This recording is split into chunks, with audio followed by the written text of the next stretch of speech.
kemarin rame, dan mungkin kalian sudah pernah tahu kan, ada orang yang membahas nasab, habaib, tahu kan? Dia sendiri bersuara, dia sudah lama. Ini cuma ampas-ampas saja yang kemakan omongan ulama su. Jadi ada ulama su yang mengatakan habaib itu nggak ada, palsu, nasabnya palsu, nggak ada. Itu Imam Ubaidillah, kata dia kan, Imam Ubaidillah itu nggak tercatat di sejarah, nggak ada, kata dia. Nah kalau nggak ada, kenapa baru dibongkar sekarang?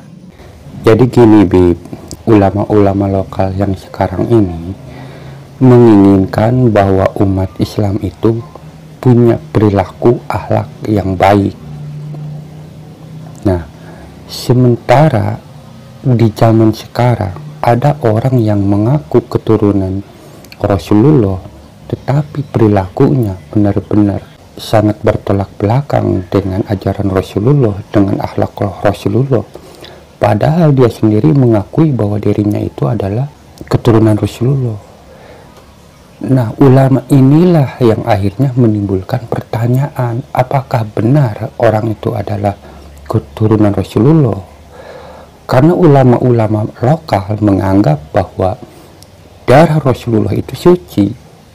Jika diturunkan kepada generasi-generasinya walaupun berabad-abad, pasti memiliki darah yang suci dan akhlaknya pun suci. Sekalipun ada perbedaan, tetapi tidak terlalu parah atau tidak berlebihan. Kalaupun terjadi hal itu, tidak terus-menerus. Artinya di saat dia melakukan keburukan, di saat dia dinasihati, dikasih tahu, dia akan cepat sadar. Tetapi ini buktinya mana? Dikasih tahu bukannya sadar, dinasihati bukannya minta maaf.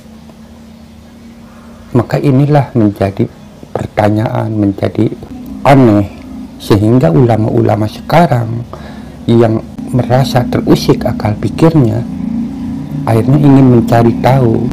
Dan ternyata ulama ini menelusuri kitab-kitab nasab para habib, khususnya habib yang ada di Indonesia. Ternyata itu sanadnya atau nasabnya itu terputus. Nah, jikalau ada habib yang merasa terusik dengan pernyataan Kiai Imad ini, ya mestinya tunjukkan kebenaran nasab para habib alwi ini, sodorkan kepada Kiai Haji Imad kalau memang benar. Tetapi kan menurut Kiai Haji Imad bahwa nasab Pak Alwi ini terputus, maka masyarakat juga wajar kaget, karena masyarakat juga sebenarnya mempertanyakan tentang hal ini. Kenapa ada orang yang mengaku turunan Rasulullah tetapi akhlaknya seperti ini?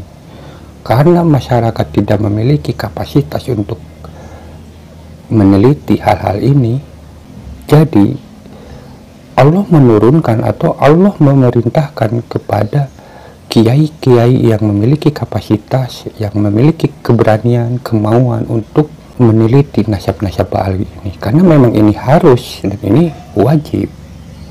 Karena agar masyarakat umat Islam tidak salah dalam menghormati keturunan Rasulullah ini atau mencintai keturunan Rasulullah ini.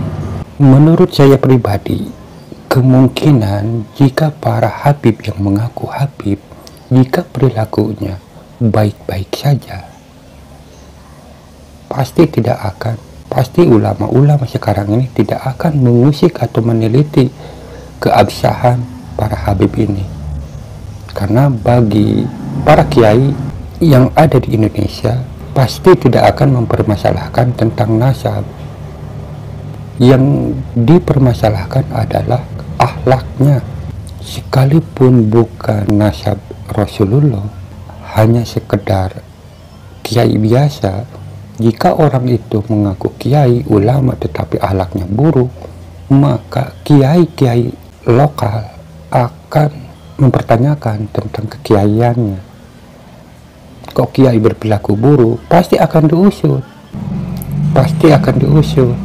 Apalagi orang yang kelakuan baik ini mengatasnamakan keturunan Rasulullah. Nah, inilah penyebabnya.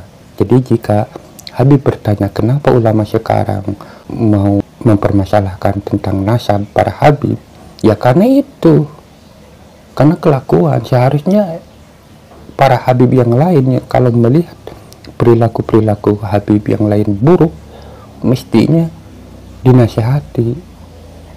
Kalau tidak mampu dinasihati, cekal. Jangan sampai ceramah yang enggak-enggak, jangan sampai mengeluarkan kata-kata yang enggak-enggak.